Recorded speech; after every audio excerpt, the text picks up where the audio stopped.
Class 9th, welcome once again. आज हम लोग कंग्रुएंसी चैप्टर तक खैर पढ़ ही रहे हैं। आज हम लोग 7.1 के क्वेश्चंस हम लोग देखेंगे। क्वेश्चन 1 को देखिए क्या कह रहा है। कह रहा है कि ABCD एक क्वाड्रिलेटरल है। क्वाड्रिलेटरल का नाम लिया है, कुछ ऐसा ही फिगर है। मान लीजिए अबाउट ABC ऊपर गया, D नीचे। क्वेश्चन बनाते समय ध्यान दिया जाता है, एक मिनट पंखा ऑफ कर दें। क्वेश्चन बनाते समय ये देखा जाता है कि दिया हुआ क्या चीज है। इस क्वेश्चन में दिया है AC equal to AD and AB bisects angle A। AB जो है वो एंगल A को बाइसेक्ट कर रहा है, यानी कि दोनों को हाफ हाफ दे रहा है। शो करना है कि ये ट्रायंगल और ये ट्रायंगल दोनों कॉन्ग्रुएंट है। तो पहले एक बात बताइए,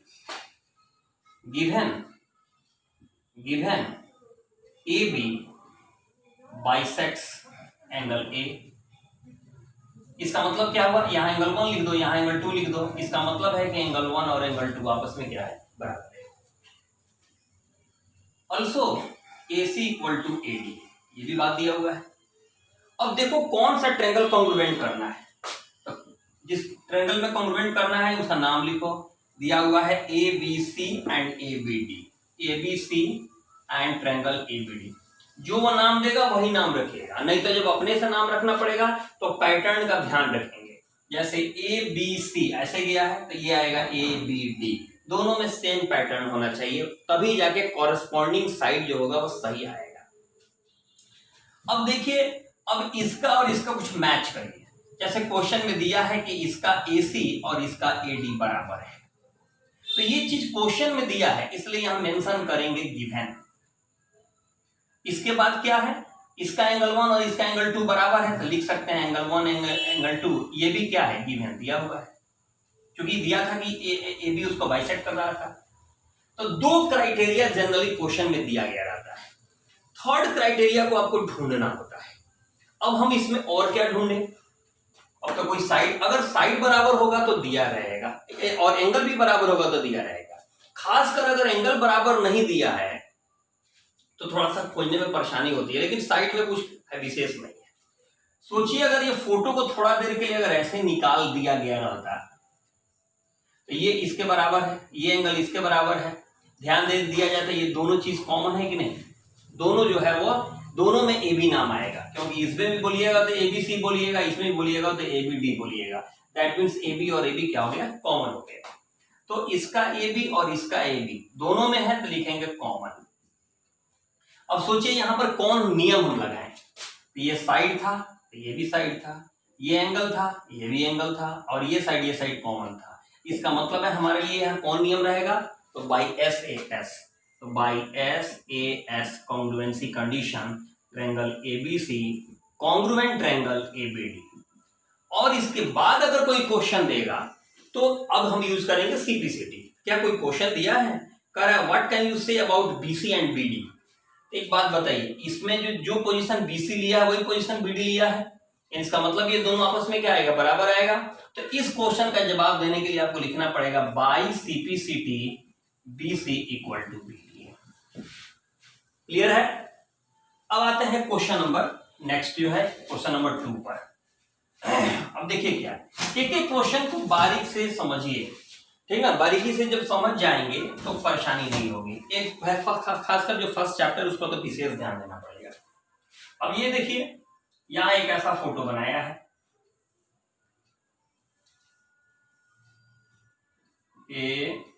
ABCD, इसको ऐसे मिलाया है, इसको ऐसे मिलाया है, ठीक है? यहां एक एंगल है, यहां एक एंगल है। क्या दिया है तो समझिए। ABCD is a quadrilateral in which AD equal to BC, AD equal to BC, ठीक है? एंगल DAB यानी ये पूरा वाला angle, and equal to CBA ये पूरा वाला एंगल, ये बराबर है। कह रहा है प्रूव करिए ABD ये वाला ट्रायंगल और BAC ये वाला ट्रायंगल कॉन्ग्रुएंट है। सबसे अच्छा उपाय है कि क्या करिए, आप इन जिस ट्रायंगल को कॉन्ग्रुएंट करना है उस ट्रायंगल को क्या करिए, पहले आप अलग ड्रॉ कर दीजिए। जैसे इस ट्रेंगल में बोला था, क्या चीज बोला था, क्या ट्रेंगल का नाम था, एबीडी। एबीडी ऐसे इसको अलग करिए, ए है, बी है, डी है, और एक क्या था, एक था सीबीए। सीबीए ये वाला ट्रेंगल, CBA। अब आपके पास जब इस तरह करके बनाएंगे ना, थोड़ा हो सकता है 1 मिनट आधा मिनट ज्यादा टाइम लगे, लेकिन आपके पास एग्जैक्ट कॉन्सेप्ट आएगा और गलती होने का चांसेस कम हो जाएगा। क्यों? क्योंकि देखिए इसमें बोला है कि इसका BC और इसका AD बराबर है। फिर वो बोला था कि इसका DAB जो एंगल है वो इसके ABC एंगल के बराबर है। 2 क्राइटेरिया तो दे दिया, तीसरा क्राइटेरिया आपको ढूंढना है। अब देखिए तीसरा क्राइटेरिया दिखाई देगा, इसमें भी AB नाम आया है, इसमें भी AB नाम आया है, इसका मतलब है ये और ये क्या हो गया, इक्वल हो गया। तो अब जब इसमें ट्रेंगल में जब बात करेंगे तो 3 क्राइटेरिया मिल गया, दोनों ट्रेंगल कॉन्ग्रुएंट हो जाएगा इजीली। अब इसी में क्वेश्चन पूछा है कि शो करिए BD बराबर क्या शो करना है, AC। आप बताइए अगर आप ट्रेंगल लेते हैं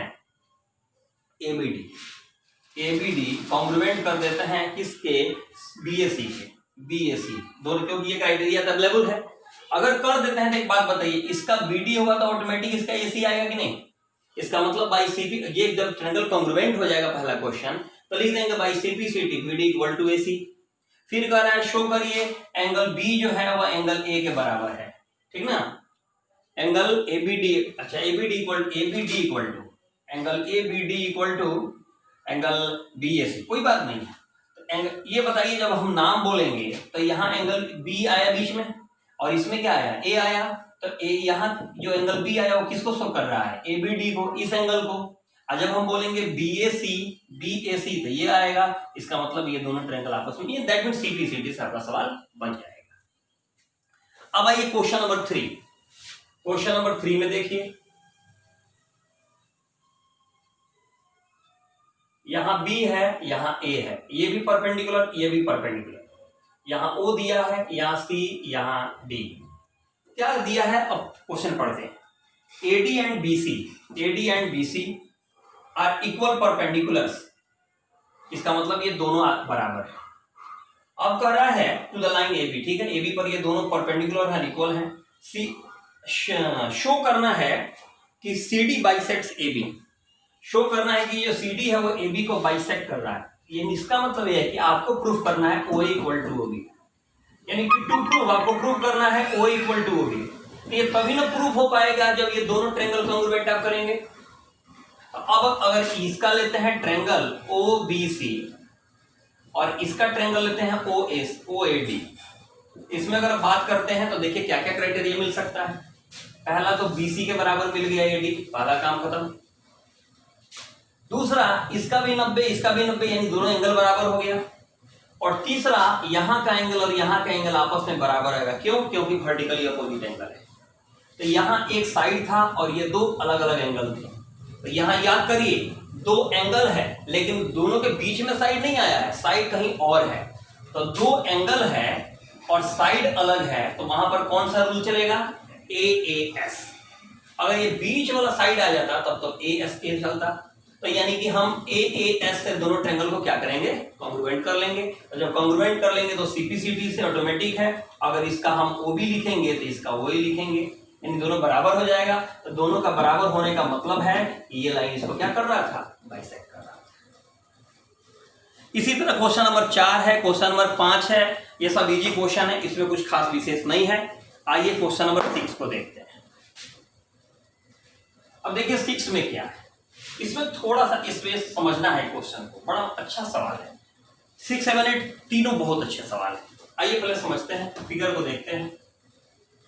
जहां कहीं भी आपको दिक्कत हो आप बेधड़क हमको बताते हैं, बताइएगा, अच्छी बात है। उससे होता क्या है कि पढ़ाने में थोड़ा सा आइडिया मिल जाता है कि बच्चों को किस तरह का प्रॉब्लम आ रहा है, उसी ढंग से आदमी क्लास को अरेंज करता है। ठीक है, कभी भी खाने और पढ़ने में शर्माना नहीं चाहिए। खाने में मांग के खाइए लेकिन पेट से ज़्यादा ओवर ईटिंग कभी नहीं करिए, और पढ़ने में कभी भी कम नहीं पढ़िए, पर्याप्त पढ़िए, पूछ के पढ़िए। आइए तो क्वेश्चन इसमें क्या कह रहा है, इस फिगर में AC जो है वह इक्वल है AE के, AC equal to AE। Very good, तो दोनों पर सेम साइन बनाइए। A B equal to A D, A B equal to A D, ठीक है, एंड बी ए डी ये वाला एंगल और ई ए सी ये वाला एंगल आपस में बराबर है। शो करना है बी सी, यानी ये पूरा B C equal to D E, ये पूरा शो करना है।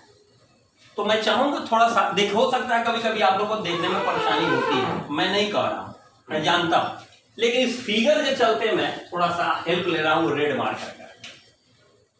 ये लाइन और ये लाइन बराबर शो करना है, बस यही है। तो हम जो ट्रायंगल निकालेंगे, ऐसा सोचिए, क्योंकि हमको ये और ये शो करना है, तो जिसमें ये आया है उस ट्रायंगल को बाहर करिए, यानी कि ये ट्रायंगल ऐसे निकलेगा, यानी ए हो गया, बी हो गया, सी हो गया, और इसमें ये ऐसे बाहर आएगा, दैट मीन्स ए हो गया, ई हो गया और डी हो गया, ठीक है। अगर दोनों ट्रायंगल कॉन्ग्रुएंट हो जाएंगे तो ऑटोमेटिक है बी सी और ए डी आपस में क्या हो जाएगा, इक्वल हो जाएगा, ठीक है। अब यहां समझना है कि हम कैसे क्या करें।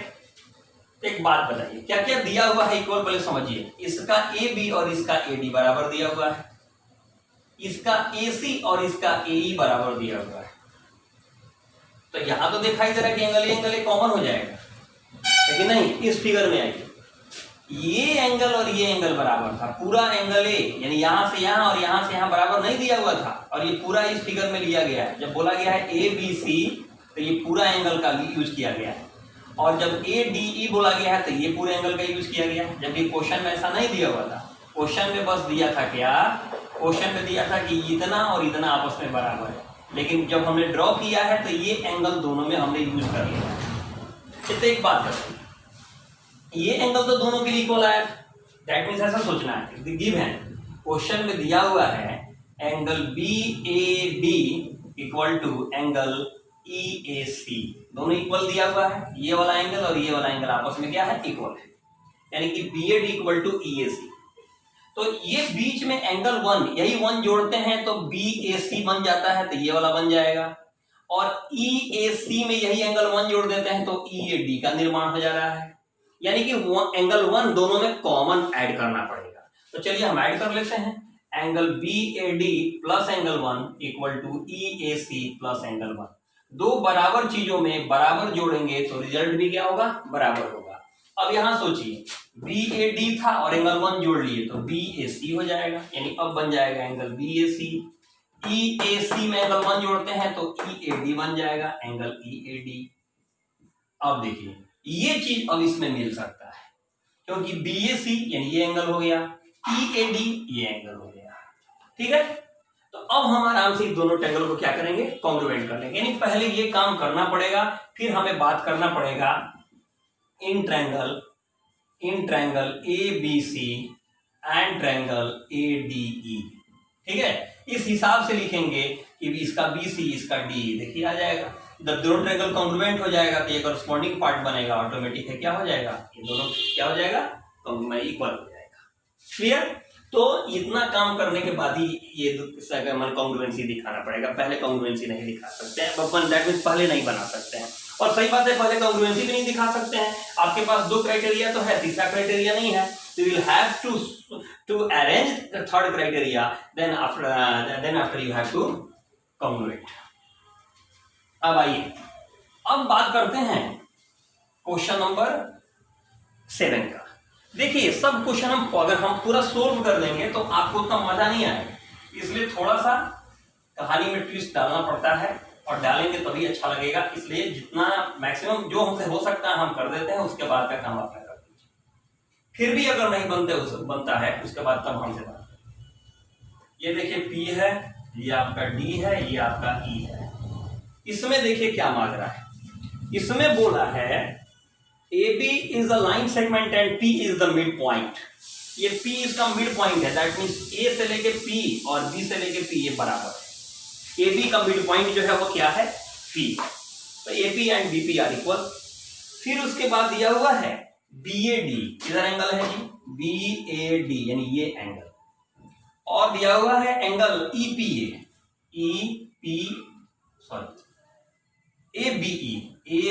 अच्छा ये एंगल इसके बराबर है। फिर दिया है क्वेश्चन में ये एंगल और ये एंगल बराबर है। और आपसे क्या कह रहा है प्रूफ करने के लिए? पहला तो कह रहा है प्रूफ करने के लिए triangle DAP is congruent triangle EBP. फिर दूसरा कह रहा है कि प्रूफ करिए एडी इक्वल टू बीई। तो जब भी ये ट्रायंगल का नाम लेना तो बेहतर है कि उस ट्रायंगल को आप ड्रॉ करिए। डीएपी है कहां? डीएपी, चलिए इसको मैं यहां ड्रॉ कर देता हूं।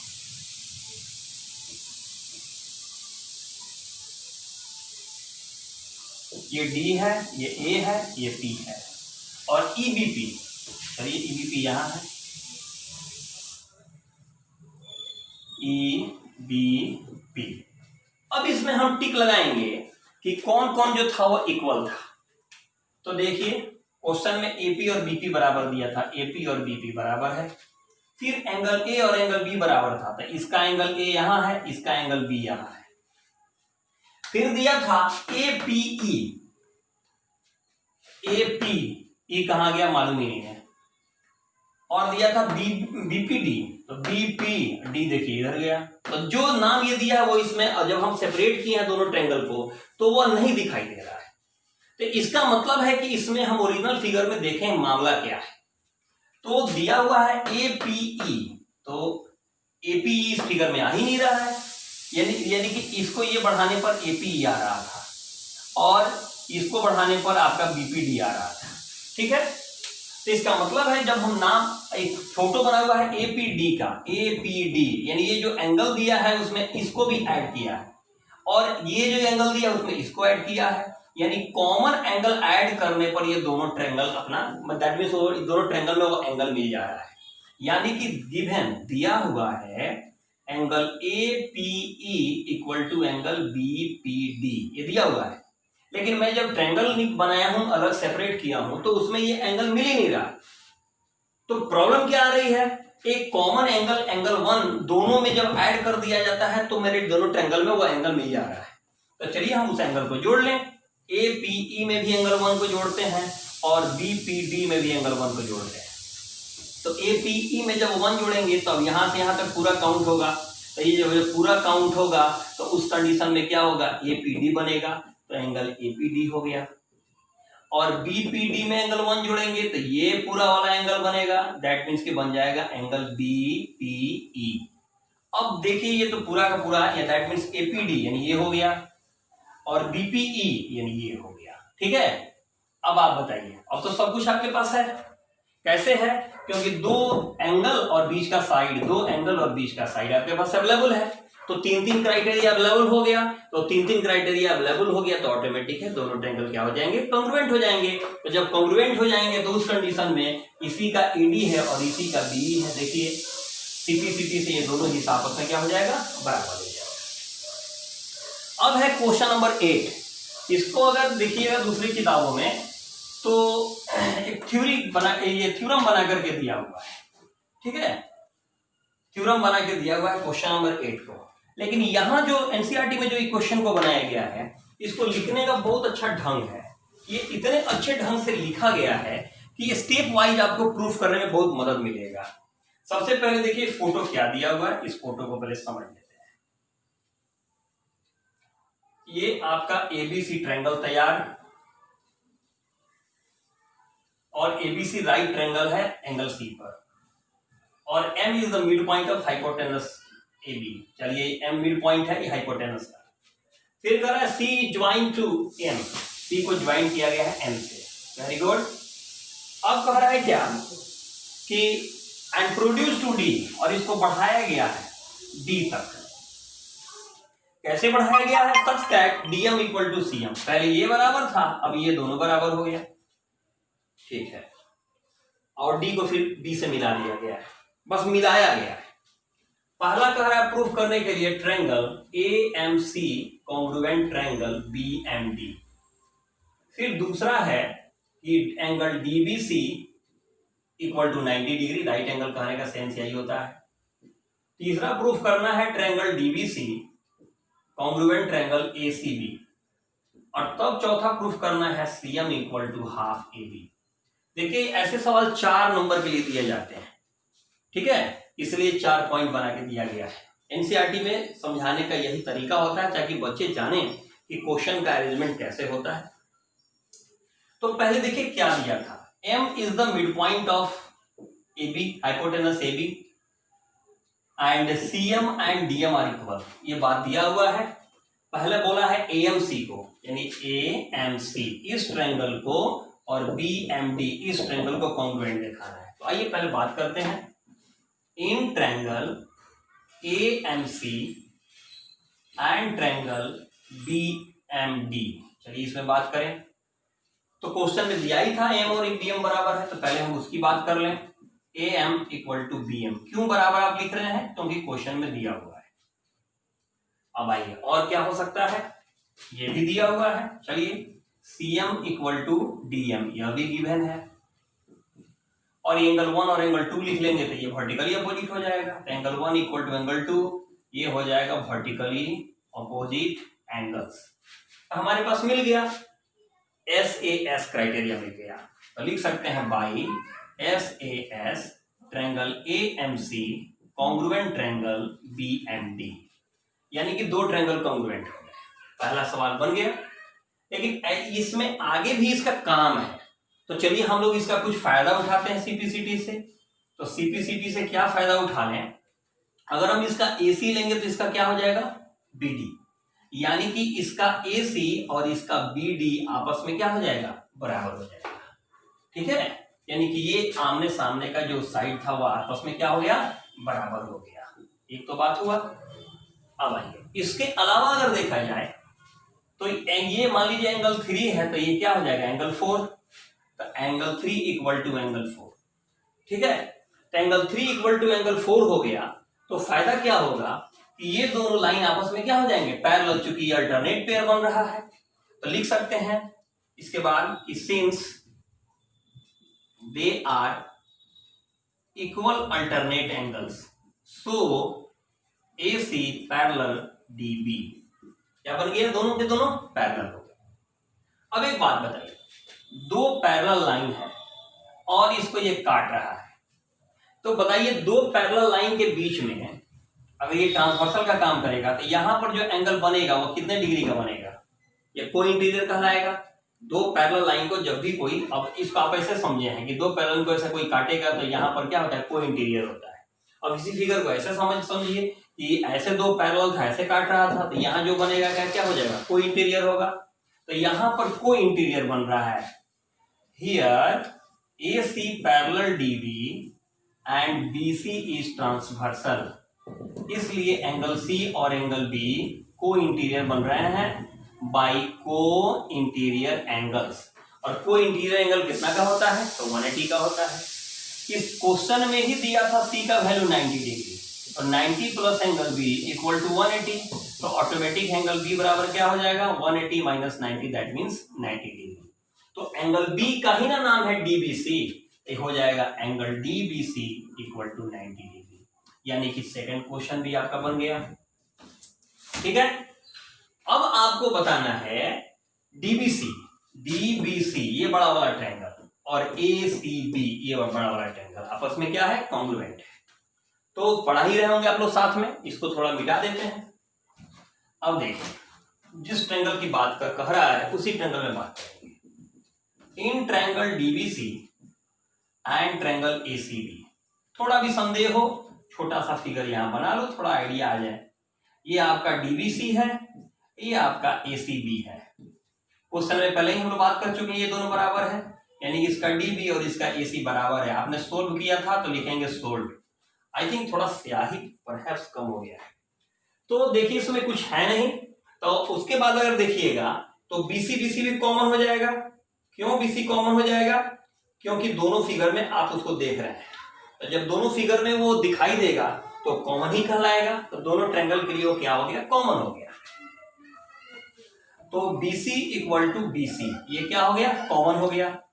इसके बाद इसका एंगल B और इसका एंगल C 90 डिग्री है, क्योंकि अभी आप सोल्व किए हैं कि ऑलरेडी C क्वेश्चन में दिया था 90 और अभी एंगल B को आप सोल्व किए हैं 90 डिग्री। तो अब आप बताइए SAS यानी कि by SAS triangle DBC congruent triangle ACB।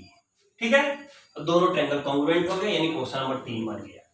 तो एक बात बताइए, जब इसको कॉन्ग्रुएंट किए हैं तो कुछ इसका फायदा तो मिलेगा ही सिंप्लिसिटी से, ठीक है। क्या फायदा मिलेगा समझिए बात को। तो बाई सिंप्लिसिटी अगर इसका डीसी लेंगे तो इसका क्या लेंगे, ए बी लेंगे, यानी कि डीसी और ए बी आपस में क्या हो गया, बराबर हो गया।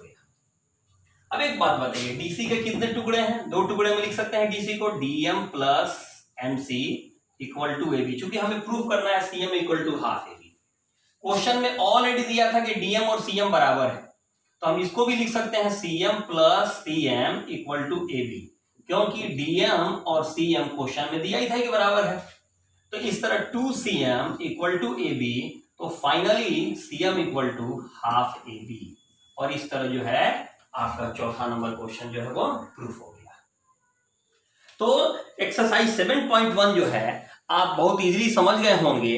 किसी भी तरह की कोई परेशानी है, पहले आप फिर से दोबारा, दैट मीन्स कि आप उसको कई बार प्रैक्टिस करिए बनाने का। फिर भी कोई दिक्कत होगी तो आप बेधड़क हमको बताइएगा। Okay, bye, good night.